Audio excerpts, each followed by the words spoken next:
So we are in the Waikiki Yacht Club, and I am feeling more than honored because I get to sit with It's Impossible, or I'm Impossible. You know, Chris Bertish here wants to come to Hawaii, but instead of sitting in a plane, he's sailing here. And I find that just absolutely remarkable, and how stoked am I to get to talk to him. Very, very cool stuff. Sometimes you just got to wing it. You just got to wing it.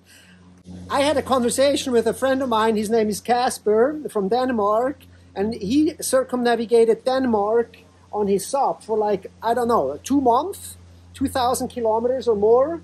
And we were talking about it. Why do you do this? And he goes like, you know, a good friend of mine once, Bart de Swart, also kind of like a SUP long explorer guy, said because the food tastes better.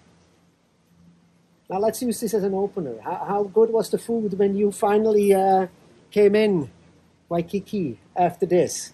I think, you know, everything, you have just an acute appreciation for everything. Yeah. And I think it's important for everyone in life to be able to have go on an adventure and then remind yourself all the things you take for granted in life. Yeah. Because the more you push yourself and the further you push yourself and the further you push yourself closer to the extreme, and the more limited you are in regarding to the simple things in life, it makes you appreciate all the little things that we take for granted each and every day. And I think that's important for all of us to be able to do that, you know, and appreciate what we have. Because I think a lot of times we all take stuff for granted in life. And when you do these kind of bigger expeditions, it breaks things down into really the essence of what's important in life. And I think that's important for all of us. I could only imagine being, I'd say, trapped almost on this craft for, but it says here May 31st till July 17th. That's not how long you were out on the water for, wasn't it? Yeah, so that would make it 48 and a half days. You were out, gosh, how did I followed you along on the Windy app and the thing, and like, I'm pretty sure your 48 days felt different than my 48 days as far as the flow of time goes.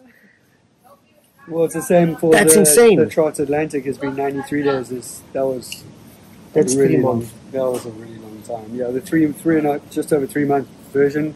And I think when you're doing stuff on land and you're stopping at land, I mean, I've also done those kind of adventures where you just going up a coastline, and that's just it's completely different. Like being able to stop on land and sleep in a hotel or sleep in a tent or go and get food and change out your food. It's like that's a different world. Yeah, different kind of adventure. But I take my hat off to anyone that goes out and does an adventure, and I take my hat off to anyone that even just gets to the start line, really. Because just getting to the start line on these kind of big adventures, especially these kind of bigger expeditions where you're away from land and you're not land-based at all, those are the ones that really take a long time to put together because there's so much logistics. Yeah. And, you know, I know that Bart did a couple of sort of longer journeys, but they were all sort of in the sort of a week or...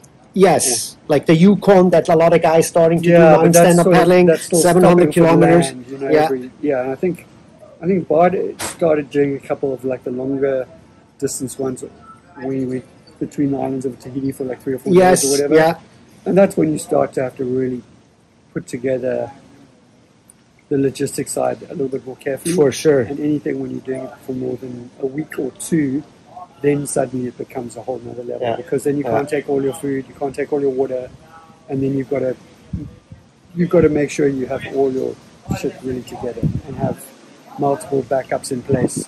And it's really hard to compare anything that's land-based or 3 or 4 days to anything that's more than a week offshore without any boat support or supporting craft. That's when it starts becoming a whole nother level. It's like planes that are taking off here and landing here to someone that's going to the moon in a shuttle. It's It's a completely different world. It's a completely different kind of adventure. And the logistics and the planning and the kind of craft that you need to be able to do that and survive is a whole nother version of insanity. Oh, I could only imagine.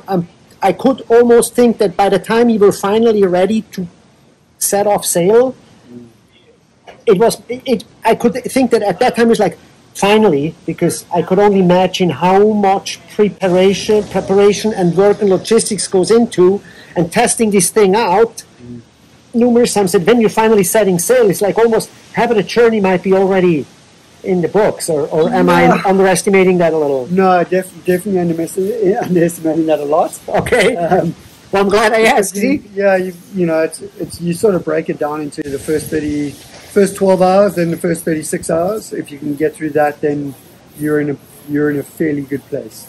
Yeah. If you can get through the sort of first 36 hours, then it's like, okay, if I can get through the first 72 hours instead of the first 36 hours, then, and everything's still working correctly, then I can look at possibly taking a right across the ocean instead of taking a left back to land to be able to get everything fixed and sorted out that's not working, which I need in order to survive. Which you don't have to deal with on any of the other expeditions, because you can always go into land to get water. You can always go into land to get food. Yes. You can always go into land if some of your safety stuff breaks. Yeah. But as soon as you get more than 50 to 100 miles offshore, then you've got to be completely self-sufficient, and that becomes a whole different world. Because like anytime you're doing land-based or river-based expeditions, you're always close to safety, and you're always close to help. And you're always close to water and food. Yeah. So think of like Maslow's hierarchy of needs as in food, water, shelter in order to survive. Yes. You're always close to that. As soon as you step out more than 50 miles offshore, then you're away from all of that, and you need to have that all with you, and enough to be able to get you through 40 to 60 days minimum. And then if worst case scenario you miss your targets, do you still have enough, and can you still survive with what you've got in place in order to get to the next destination, which might be another 1,500 miles from where you are? I mean, like, it's like you try to wrap your brain around it. Like, that's why, like, we have to dumb this down a little bit, that normal people like us can grasp this. So how much, like, so you are 48 days on the water. Yeah, 48 days, 15 hours. On the water, yes. and the nights. People say 48 days. It's like, it's the night. I know. But the nights, my gosh, are even more scary. So are you, like, so let's water. Like, how many liters of water? Do you have a little water maker, maybe a solar powered, like a pump or something? Or what do you do? This craft has like every single major system that I need in order to survive. So the key systems in order to survive, as in food, water, and shelter, communications, I always have a minimum of 3 systems in place. So I have a backup of a backup of a backup of every single major system. Wow. And in order to survive doing these kind of journeys, you have to have that, if not more. And most people that only have one system normally don't succeed. Or they die trying, or they have a very close call. Because you're always going to have multiple system failures. Okay. So you better have redundancies already built in place. So I work on a philosophy which is plan for the worst, hope for the best. Yeah. Which doesn't mean you're setting yourself up to not succeed. It means that you build in redundancy, so when things go wrong or when things fail in the ocean, you can have other systems built into place that fall into place automatically, instead of going, oh shit, what do I do now? You've already thought through that. You've already got alternative tools at your disposal in place that you can implement immediately with a dramatic sense of urgency to be able to ensure that you can have the outcome that you still require in order to survive and get to the other side in one piece. Totally. So yeah, water, I had enough. I mean, look at 2 different water makers. I had a 3-liter water bladder, 5-liter water bladder. Then I had 1 10-liter bladder, which was sort of something that I kept as like an auxiliary reserve. And then I had 75 liters, as in 7 10-liter bladders in the deck of the craft. Okay. That were used as ballast as well. So from a stability aspect, because every single system and everything that I took on this craft had to be multi-purpose. Because the craft is so small, everything had to be multifunctional. So everything had to serve at least 2 purposes, because we don't have space. So everything has to serve multiple Yeah. tasks. So you're saving on How smart. How on smart. space. So I had the water in my pod, I had the water inside and in the deck, which was emergency ballast and emergency water. Enough that as long as I got through the first 10 days of the journey, if my main water maker had to fail, which is rigged up to my solar and my hydrocharger, then as long as I've got through the first 10 days, I had enough water to be able to give me just over 1 liter until the end of my journey, which was roughly measured to be, worst case scenario, 60 to 65 days. So if my main water maker failed, I knew that I could normally, any other adventure or explorer, if their main water maker failed, they would have to turn back because they weren't going to have enough water for their journey. But I had enough to be able to then still continue on the journey. Gotcha. And then I also had what's called a Catadin Survivor, I think 42, which is the same handheld manual water maker pump, which the Navy SEALs use when they go into their Black Ops, which is the smallest handheld manual water maker that exists on the planet. This is no joke, and that's man. That's in my grab bag, and in my grab bag is your emergency grab bag. So if I ever got run over by a super tanker or if my craft was sinking, then I take that grab bag is already packed with communication systems, fishing gear, auxiliary food, water, the manual water maker, GPS, a backup. You carry an EPIRB, though. A backup plotter, a VHF radio, and a satellite phone. Okay, and an EPIRB. No, the EPIRB is separate, and that's on the craft. Oh, okay. So that's actually attached to the deck over there. That little yellow thing over there. That's the EPIRB. External EPIRB. Okay, so now what about food? And then that's just that's onto the communication system. So I had 5 different SATCOM devices. 5. And by the time I got here, after 48 and a half days, I was on the last one item. The charging port on that item had failed. I was on 17%, and then when that went flat, that was all. So 5 different devices. I had a GPS tracker, I had a backup GPS tracker, I had the InReach Garmin Explorer, I had the main Intellian C700, and then I had a BGAN system. And every single one of them failed at different levels of the journey. Well, here's one thing. If I ever become rich and I have a yacht and I sail the world, I want you to be there. Because I'm pretty sure there's nobody out there that can survive better and knows more about all of that than what you just told me is. And each little individual item, you can drill into each little detail about how those things work. But yeah, let's talk about food. I mean, like, water is heavy, food, you just have the astronaut kind of food. Or the water also has to be made. Yeah, the water also has to be made by some sort of energy. So it's also plugged into your battery system. So I had your main battery bank, then I had an emergency household system, which was completely separate. So if one failed, the other one would click in. And then it was all driven by solar, but it wasn't only solar. I also had a hydrocharger, which is that item at the back, which works like looks like a motor, but apparently it's not. But the propellers faces the opposite way, so when the water goes past it, it generates, and it becomes a generator. And then a energy E4 methane fuel cell as well. So every single system, as I said, has a redundancy and has a backup in place. But then, as an example, a week before I finished, the hydrocharger actually that we built into the back of the system when we reinforced the stern in Scotland before it got sent over, that actually put so much load on the back of the craft because I was going faster in the last 2 weeks than we anticipated, that it pulled the actual stern apart, and I started sinking because there was water going in through the stern where it connected. And if I hadn't have done my routine checks like I do every single day, I probably would have sunk by 12 o'clock. It would have flooded my watertight back compartment with my battery banks and my electronics. Wow. We're going to have to, this can fill a whole evening, by the way. You can peel back so many layers here, so we're probably going to have at least two parts of this video. But just, the conceptualization of this craft, you had to, when you paddled across the Atlantic, it wasn't as you kind of had to come up with. Did you come up with this? Yeah, I came up with the design and combined it with a company that did ocean rowboats. So I took basically what I knew, what I'd been paddling on and done all the 12-hour and 24-hour SUP world records on, and the 350k up the West Coast, and then the Channel crossings in the UK, and the source to sea of the River Thames, and all that kind of stuff. I took everything I learned from that and then applied it, and then we came up with something that was like something in between the best of both worlds.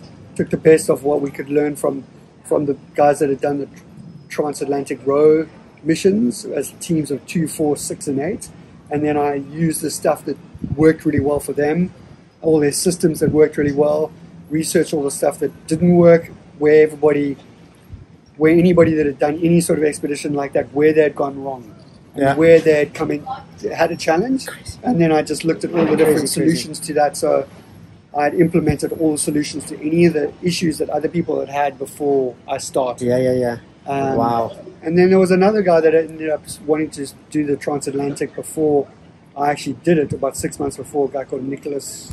Was it the French guy? Yeah. Yes, I vaguely remember that, yes. Yeah, and he, like, I remember he was talking about, he delayed the start because he was still figuring out how to have enough water for the journey. Yeah. And for me, that, like, I admire anybody that's doing these kind of adventures, but, you know, I've been sailing all my life, and I've done many different transatlantic crossings on yachts and stuff. Oh, wow, how cool. And I thought to myself, like, that's the first thing that you should have figured out, like, a year before you've already got to the beginning. And I think you've got to have figured out the most important things that are going to go wrong, and the things that are necessary for your survival. Like, those are the first things you've got to implement. And then once you've implemented that and you find solutions to that, that's when you can then move forward to the next layers and levels of the journey and construction of the craft. Totally. Can I change the subject here real quick? So we have all the hardware in place. Okay, and I understand. So you can have you can have a pro build this all for you. I'm a rich guy. I can say tomorrow I'll buy this. You know, blah blah blah. But then there's still a person, and there's a person that has a brain inside. Okay, but you'd never buy a craft that would come like that ever. Probably not. Like, this is the most advanced craft that exists on the planet under 19 feet, and that comes from totally. You know? What I'm trying to go where I'm trying to go with this, that is like there is still like a physical. I mean, you can have the best craft in the world, but you still have a physical, and I can only imagine, like, let's talk about this for a moment, that I'm thinking about is like, and you were talking about, 48 days, but hello, it's also 48 nights. So that, like, in your head, how you're sitting there, and I remember at one point you were sitting there in the doldrums for a while. How is a mental challenge in something like this? So there are two parts of it. There's the mental challenge of it, and then there's also, like, yes, anybody can get all the insights from someone like myself who's done it and get the craft built in that way to be able to make it successful. But there's always going to be stuff that's going to go wrong. Like, no matter. Yeah, and you need to have the mental strength and the savviness to go. You just don't jump on this and say, like, oh, I'll have all the hardware in place, let's go do it. Yeah, and it's going to, like, things are going to go wrong. So you just got to figure out, like, what you can build in its place when things go wrong, to be able to find a solution, get creative, innovative, and still move forward. And then mentally, you've got to have thought through everything physically, mentally, and emotionally, and work through every single possible scenario, so you feel comfortable with what could possibly happen out there at every single given point. And then make peace with it as well. And then be able to also, when things don't go your way, to be able to reframe them. And periscope out and see it from a different perspective, and then be positive, solution-driven thinking, and find solutions to challenges. And when you get into negative space, be able to repopulate your negative space and spin it around, and then still proceed forward and get through each and every day. And then were you just standing there 8 hours, 10 hours a day holding that wing over your head, and then at night you go to sleep? Or how do we have to imagine ourselves your daily kind of a routine, like sleeping and then getting up in the morning? I don't know. It's like it's so hard to wrap your brain around. I think I only had 2 days where I didn't have a 15-hour day minimum. So, and you just stand holding the wing. How big the wing? 4.5? I had 5.5, 4.5, 3.5, 2.5, 1.5. Okay, so you had to hold. And then I had backups of that. But none of these wings you can buy in the shop.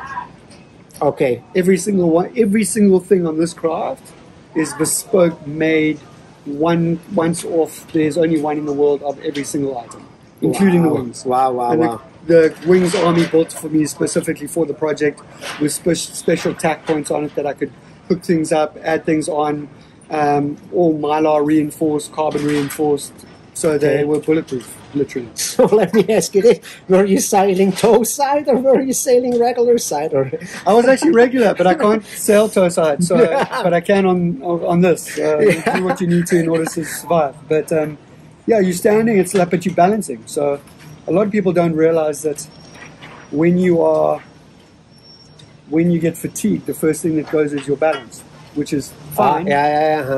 Which is fine when you're sitting down.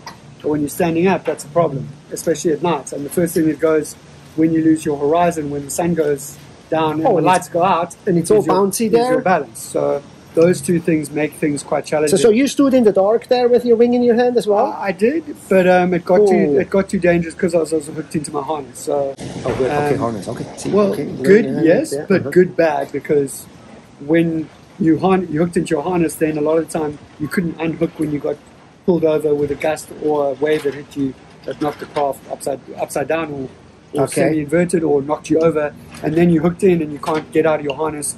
You hooked into your emergency harness on your waist, and if you get blown into the water, then you get, that's something you want to avoid at all costs. Like, I also worked out that the only way I could sail across the wind was to stand in that one corner and then balance my parachute anchor, which is a big bag with a parachute that goes up that you deploy at the front to be able to keep you into the conditions during the night when things get really, really intense. And I was balancing with my one foot on that and my other foot in the corner of the craft on the rail. So I was like, it was very tricky to balance just standing up on a full-time basis, but be able to balance with that all the time, being hooked in, holding the wing for 15 hours plus a day was quite challenging. I could only imagine.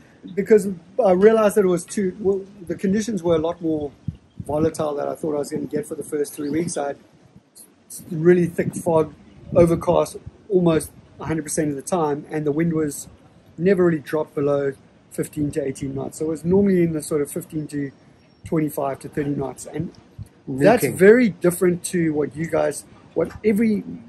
most normal human beings understand and experience when you are within a 3 to 5 mile radius of land.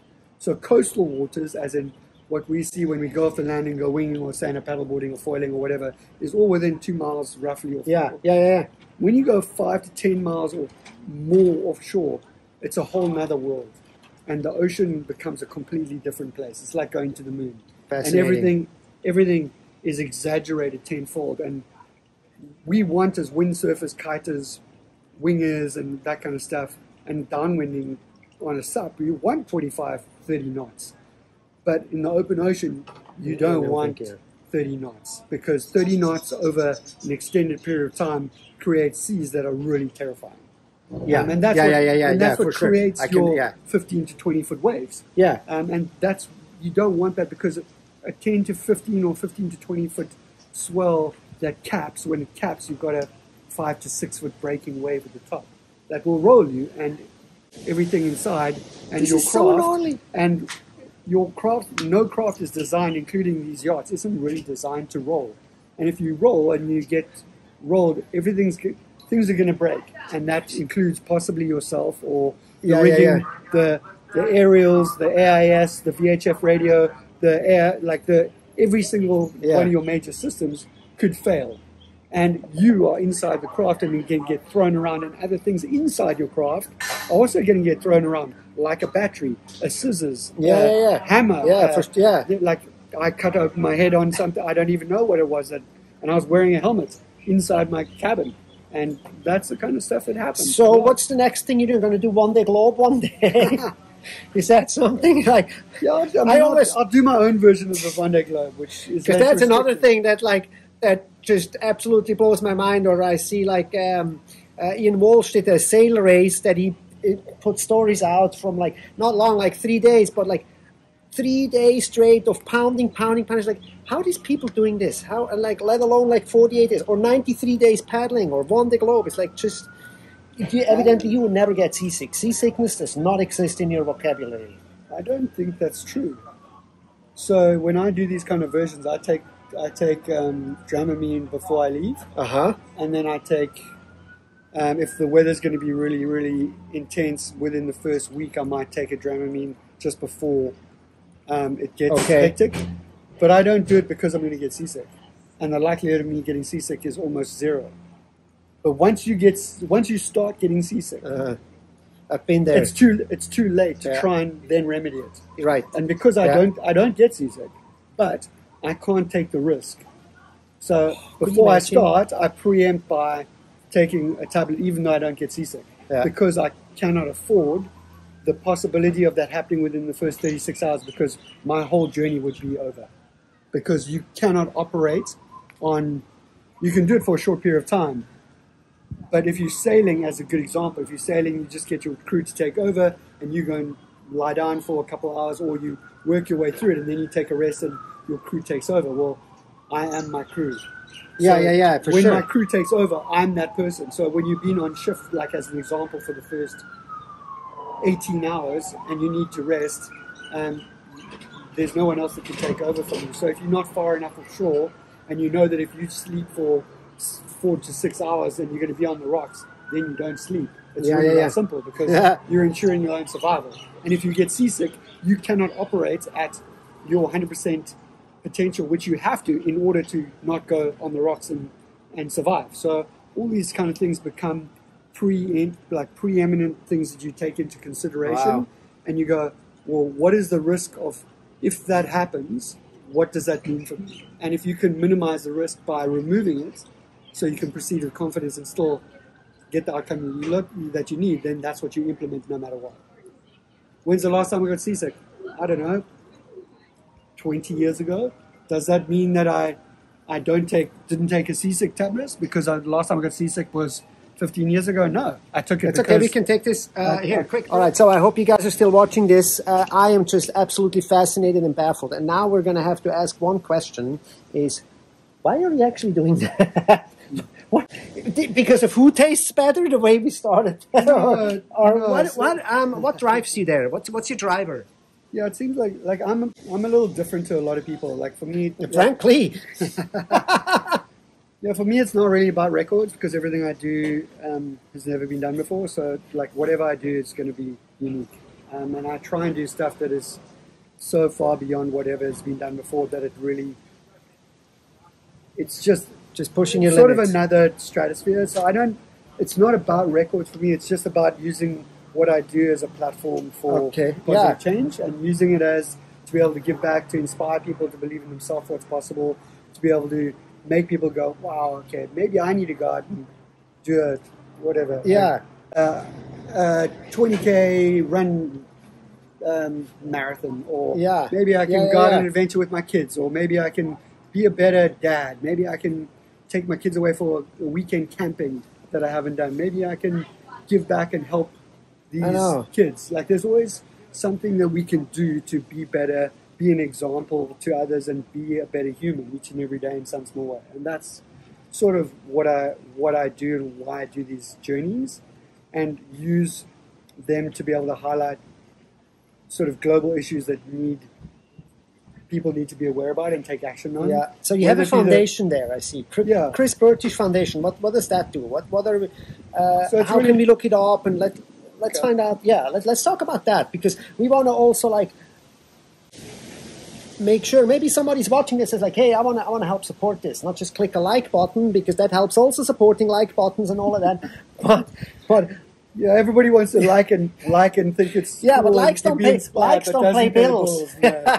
So how's your foundation, and what's all of that, and the business of this whole thing, the Chris Bertish brand? Yeah, so I'm a speaker and author and environmentalist. I write books and make films and do these adventures that inspire people, and then I speak to big corporates and companies around the world to inspire positive change and inspire the best out of their teams, out of their managers, out of their businesses, change the mindset, change the attitude, achieve impossible goals, and that's what I speak on, really. And then the foundation is the arm of that business, which uses that to be able to inspire kids and the youth through education, inspiration, and highlight conservation. So we use these projects to be able to give back to incredible organizations that I might be a partner or an ambassador for, like Operation Smile in the transatlantic. We raised enough money to be able to feed almost 200,000 kids in Africa through the Lunchbox Fund, and then almost 1,000 operations through Operation Smile, kids with cleft palates, and highlight some of the ocean conservation stuff. And then for this project, this was all raising money for plastic pollution through Parlay, through Conservation International, which does amazing work all over the world, which I'm an ambassador for, and for Sea Shepherd, which protects illegal fishing. Yeah. So everything that I do is really highlighting these sort of issues, bringing attention to them, because I think a lot of people aren't aware how much of a challenge and what a crisis we're dealing with out there. I saw, I was collecting data for citizen science for education for the Hawaii University as well. Cool. And samples for microplastics as well, and then collecting certain atoms that I found on my journey. And I collected I spotted 79 pieces of ocean pollution, mostly polystyrene packaging, and I only saw 9 fish. So when you think of like how far I'm out there in the middle of the Pacific, right, you'd think you'd just see the so important incredible people, biodiversity. So important. But all we talk about plastic diversity. Yeah, and we talk about there'll be more plastic pollution in the ocean by 2050 than there are fish. Well, I only saw plastic pollution and ocean pollution, and I didn't really see many fish. So it just shows you how much of a challenge. So raising awareness is so exactly. And I really hope you get so much media attention with this that you can tell everybody the story and you can get that message out there. It's so important. Also just for landlocked countries too, because the shit comes from the rivers often too. Yep. Yeah. And only 8% of the stuff that we put into rubbish bins and stuff actually gets recycled. Most of it goes in landfill, and the rest goes into the rivers, which all goes into the ocean, and every second breath we take comes from the ocean. So it's actually our home. And what I realized is, like, we are polluting our own home on our doorstep, but we just don't see it because most people aren't out there, and they don't realize that it's everywhere, and it's a lot worse than we think. It's right inside this harbor. I've seen so much. Yeah, wow. I mean, like, I'm really blown away. Like, well, like after talking to you, like, I'm nothing. Nobody's anybody. He's the man. we all try. It's all really about like thinking about what we can all do. Like how much can you pack into your life? Like everybody's busy and wants to do something, but like that, like how much can you pack into your life? And you're like, So pushing your own limits. We all have like everybody's got excuses of why they can't do stuff. We want to go surf. I just always try and think of like one reason why I can do something, and then go and do it. So what's the limits? So you're constantly pushing your limit. So now what's next? Yeah, there are no limits, right? So these projects also remind you of that. Like I like that. They remind you of when you live in society in a normal world. Yeah, you're constrained by what we get programmed into us into believing. Yeah, which we have. There are limits everywhere. You can't do this. You can't do this. You can't go here. You can't go there. This is with you. This is the world record. So you can't go above that. Like there's. Why do we compare ourselves to the limits of what other people Or we can say world records are only out there to be broken.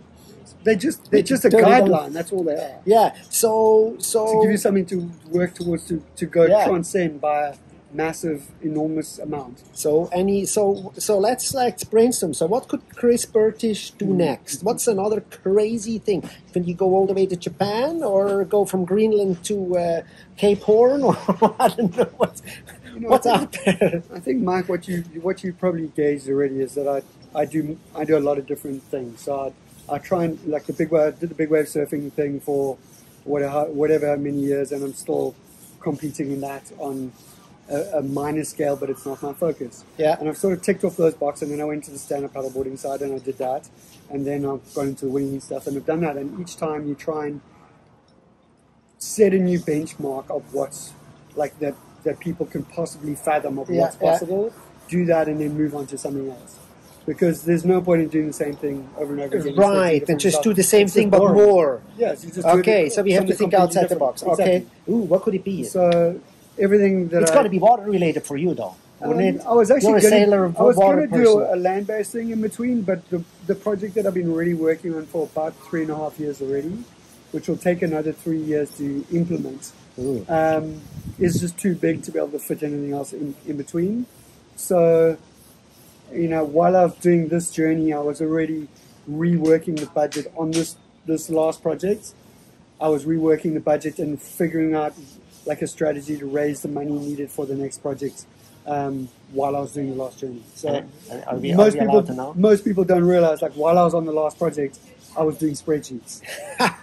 Like, people are like, oh my gosh, how are you staying alive? And like, in between, while you're doing captain's logs and you're doing these kind of things to inspire, I'm also trying to think of like how you can find the funding and how you can break that down into bite-sized chunks to be able to make it achievable. Yeah, it's called the Ocean. Any leaks here? Can we get something leaked? It's called the Ocean 17 project, and it does go around the world across multiple different platforms, multiple different sports, and it all connects into the 17 SDGs to change the world.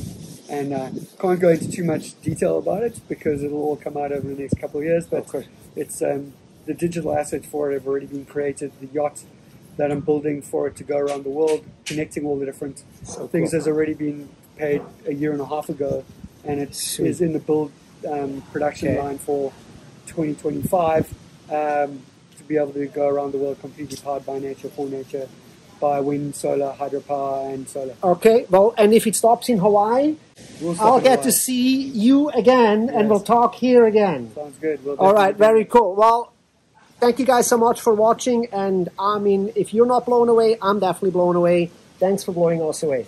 Pleasure. Awesome. Go out and have your own adventure. You never know what's possible unless you try. So. Yeah, wow, what an inspiration. Thank you so much. Aloha.